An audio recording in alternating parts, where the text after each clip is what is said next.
You will see that there is an example. This time only, the conversation relating to this will be played first.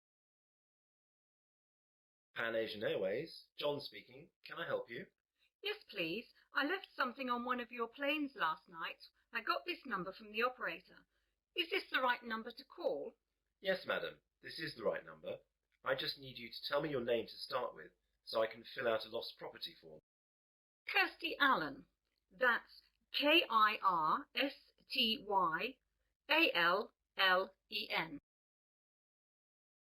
So, Kirsty is the correct answer. Now we begin. You should answer the questions as you listen, as the recording is not played twice. Listen carefully to the conversation and answer questions 1 to 5. Pan Asian Airways, John speaking. Can I help you? Yes, please. I left something on one of your planes last night. I got this number from the operator. Is this the right number to call? Yes, madam. This is the right number. I just need you to tell me your name to start with, so I can fill out a lost property form. Kirsty Allen. That's Kirstyyallen. Right, I've got that. Now, what happened last night? Well, I was on a flight last night from New York to London that landed at 12:30 a.m. We were delayed a while in New York, so that when we eventually landed, I was so tired that I accidentally left my handbag on the plane. Did you report this to anyone last night? No, I'm afraid not. I didn't notice until I got home, and then it was really too late to phone. Very well, madam. Let me take a few details for this form, and I'll see what I can do. OK, so the name is Kirsty Allen. And what's the address, please? 48 Wyndham Road, Richmond. The postcode? R16GH7. Good, I've got that. Now, your telephone number? Well, my home number is 020-8927-7651, and my mobile is 07754-897-432. I'm sorry, I didn't catch the second one. What was the mobile again? 07754-897-432. Thanks. Now, do you know the flight number of the plane you were on last night? Oh, yes. Hang on a second. I've got my boarding pass stub right here.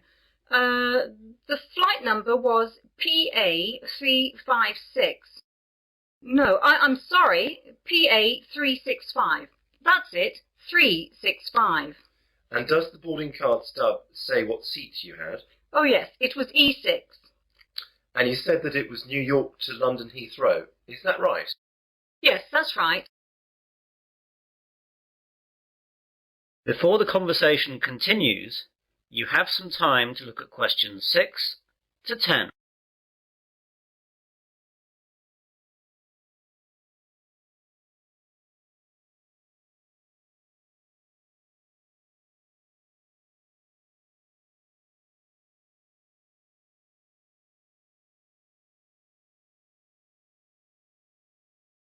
Now listen carefully and answer questions 6 to 10.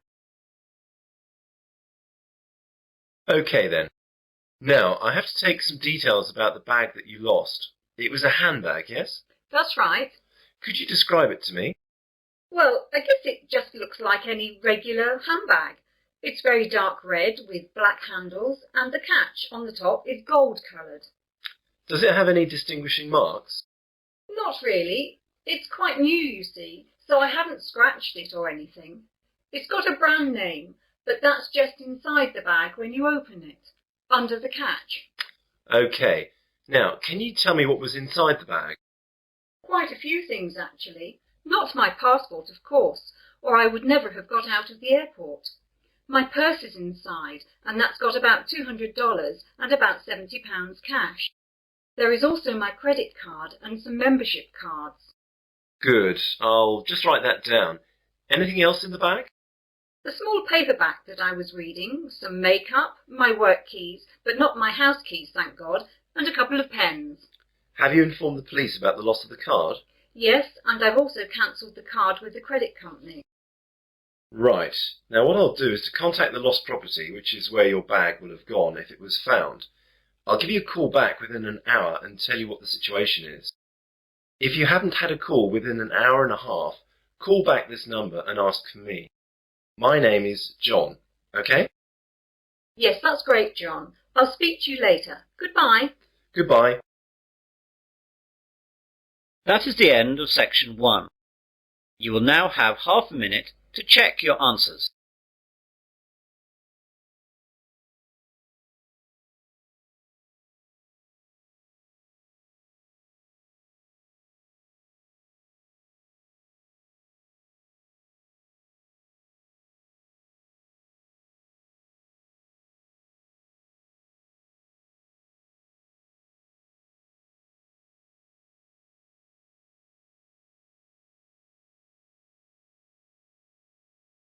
Now turn to section 2.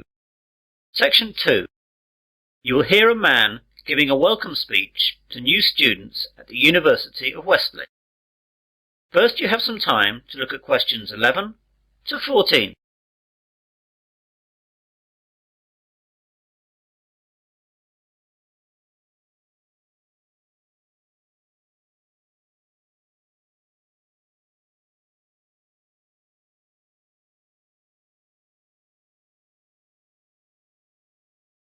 Now listen carefully to the welcome speech and answer questions 11 to 14. Hello and good afternoon. My name is John Walker and I'd like to welcome you new students to the University of Wesley. What I'm going to do today is just explain to you some of the facilities that you'll find here on our main campus and where you'll find them. If you look at the map on the overhead projector, let me talk you through some of the locations before describing some of them in more detail. Well, at present we're in the university's main lecture hall. If you go out of the main front entrance, then you will see opposite across the car park the entrance for the focal point of a lot of university life for most students. This is, of course, the Students' Union. About 150 yards on the left of the Union, as you look at it from here, is another focal point for the students, though not as popular as the Union, the University Library. Behind the library is the main university refectory, where many students eat both lunch and dinner. On the other side of the Union is the college chapel, and behind that there is a small hall of residence. There are 3 other halls of residence behind the Students' Union. Behind the hall that we're in now is the sports hall and grounds, and either side of us are academic departments with lecturers' offices, lecture halls, and various labs.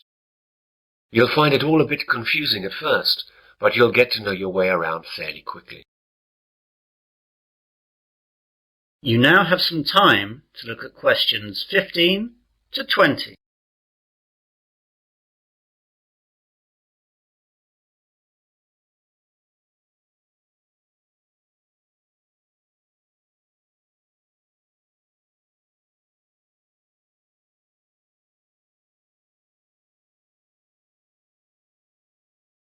Now listen to the rest of the welcome speech and answer questions 15 to 20.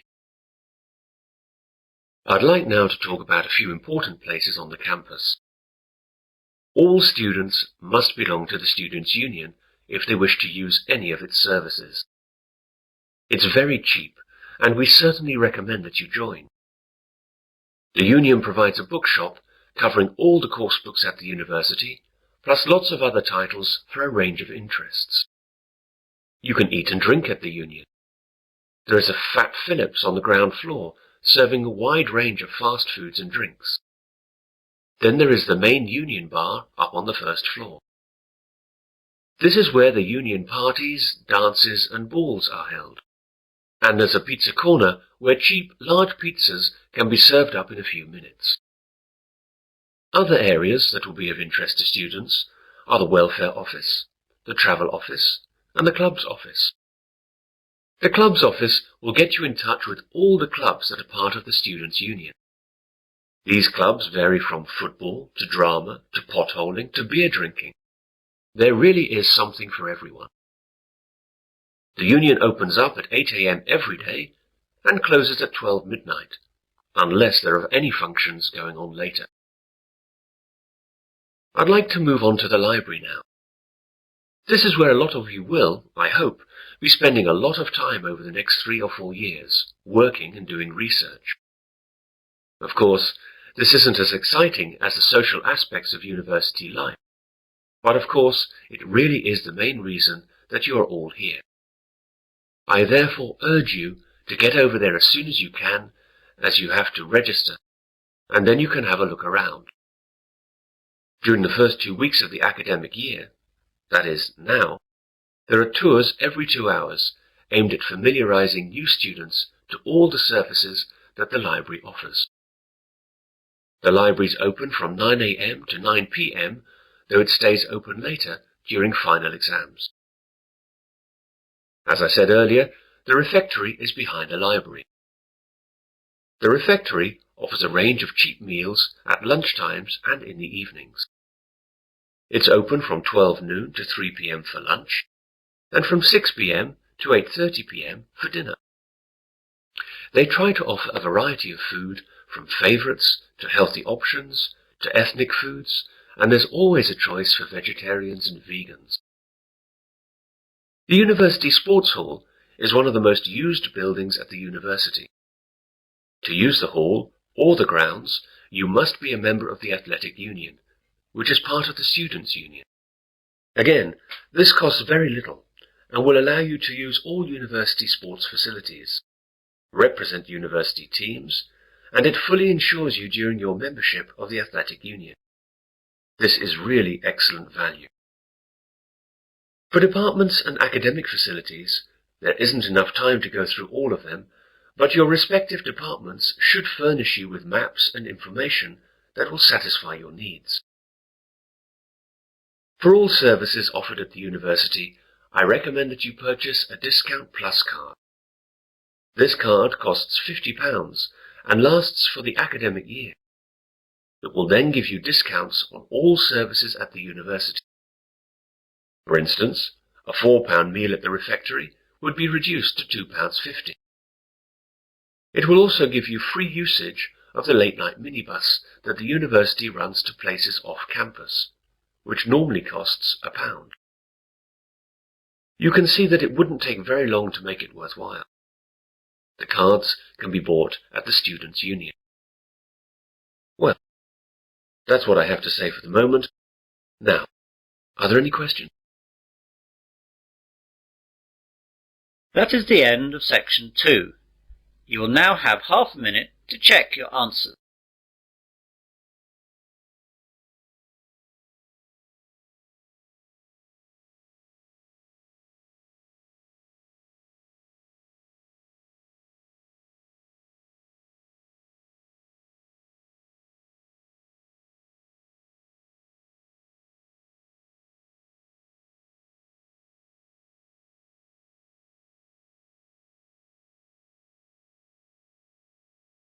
Now turn to section 3. Section 3. You will hear 2 students discussing the new term at their university. First, you have some time to look at questions 21 to 25.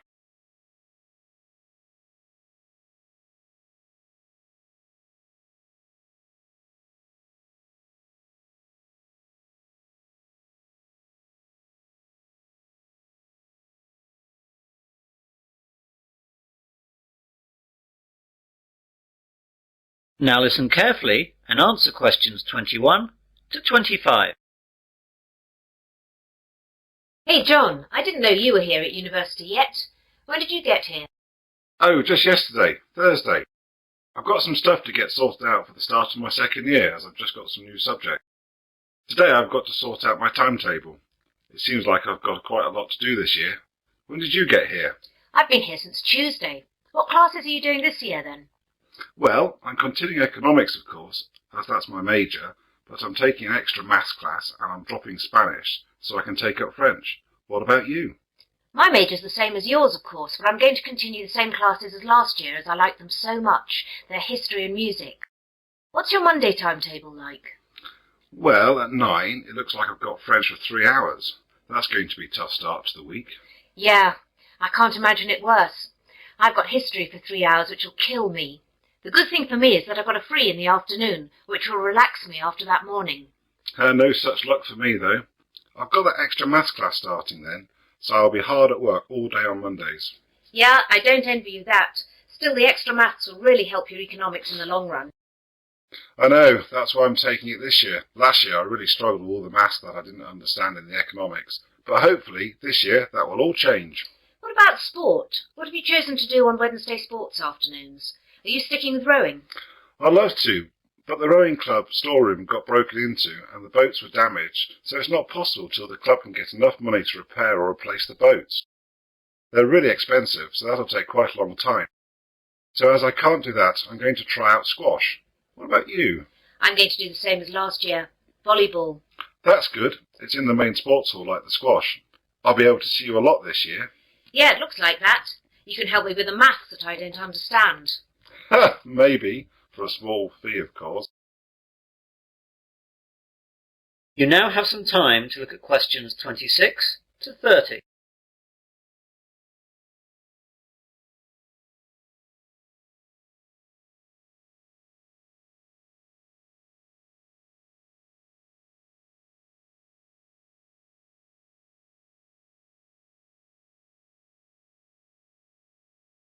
Now listen to the rest of the discussion and answer questions 26 to 30. I know it's early, but do you know anything about the first assignment that we have to do? Yes, it's already up on the economics faculty notice board. There's a choice of essays up there.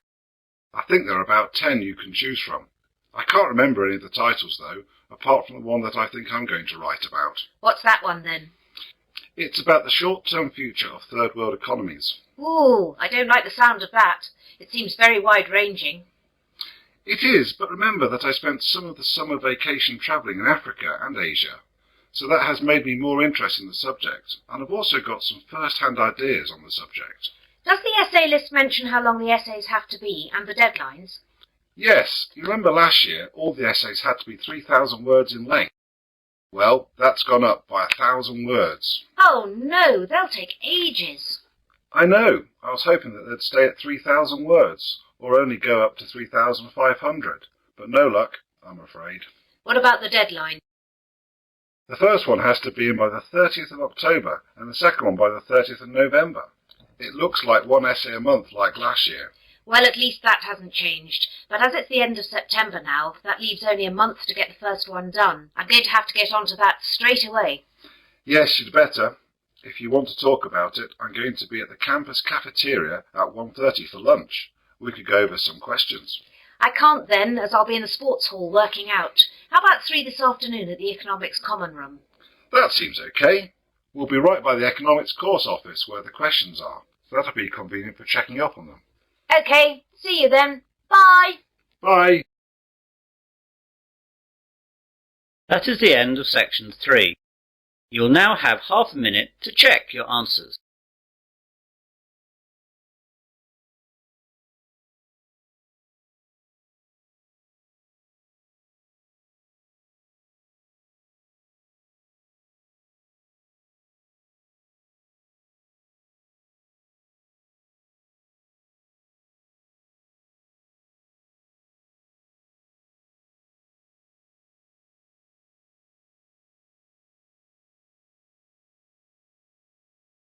Now turn to section 4.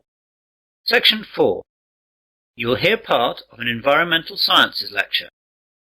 First, you have some time to look at questions 31 to 40.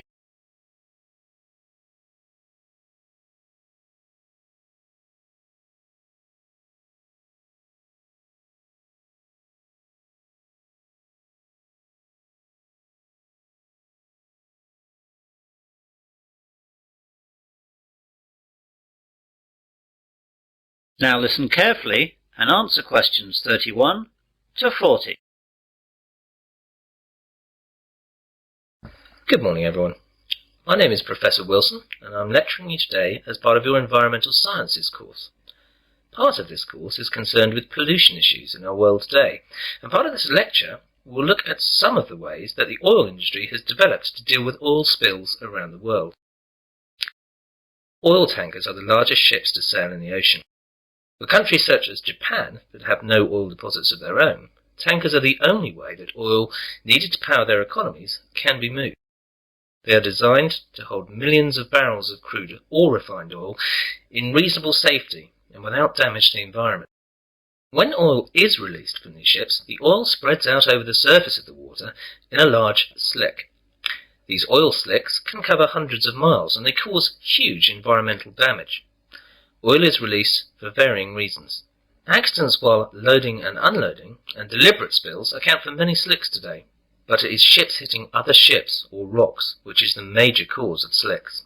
Because oil slicks are so damaging to the environment, numerous ways of containing them and cleaning them up have been developed. In previous years, slick cleaners would sometimes try to set fire to the slicks and burn them off, but that is rarely done nowadays because, surprisingly, nearly all oil slicks consist of compounds that aren't flammable. Combustibility comes after refining.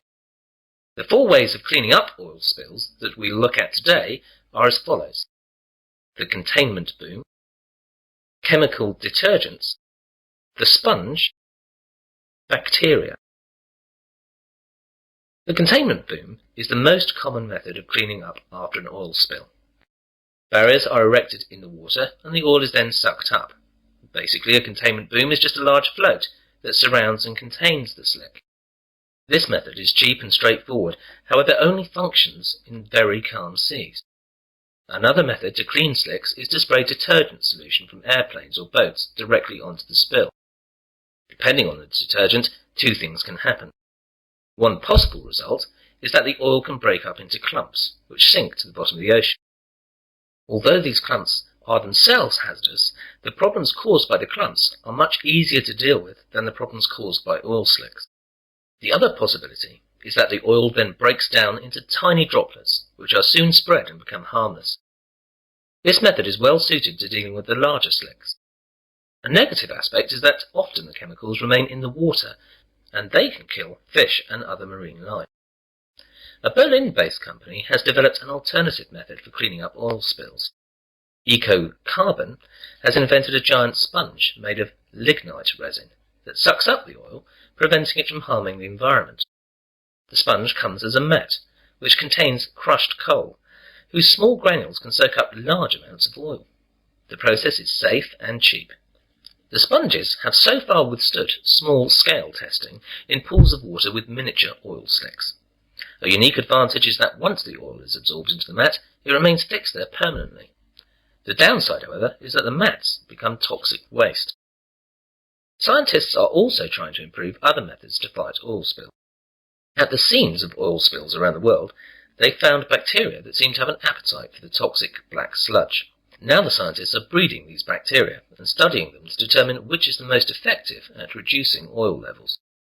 Eventually they hope to put the best bacteria to work in helping clean up after oil spill disasters. The bacteria actually use the oil as food. As the bacteria reproduce, they eat more and more of the slick until it finally vanishes. Eventually this method should be cheap, easy to administer, and be completely eco-friendly, as when the slick is gone, the bacteria's food source is gone, and they die, leaving nothing behind at all. So far, this method has no discernible drawbacks. Well, that's the end of the section of the lecture on cleaning up spills. This subject is an optional essay for your course. You'll find the reading lists and essay questions on the faculty notice boards along with a deadline for submission. If you choose it, seminars will be held at a later date. That is the end of section 4. You'll now have half a minute to check your answers.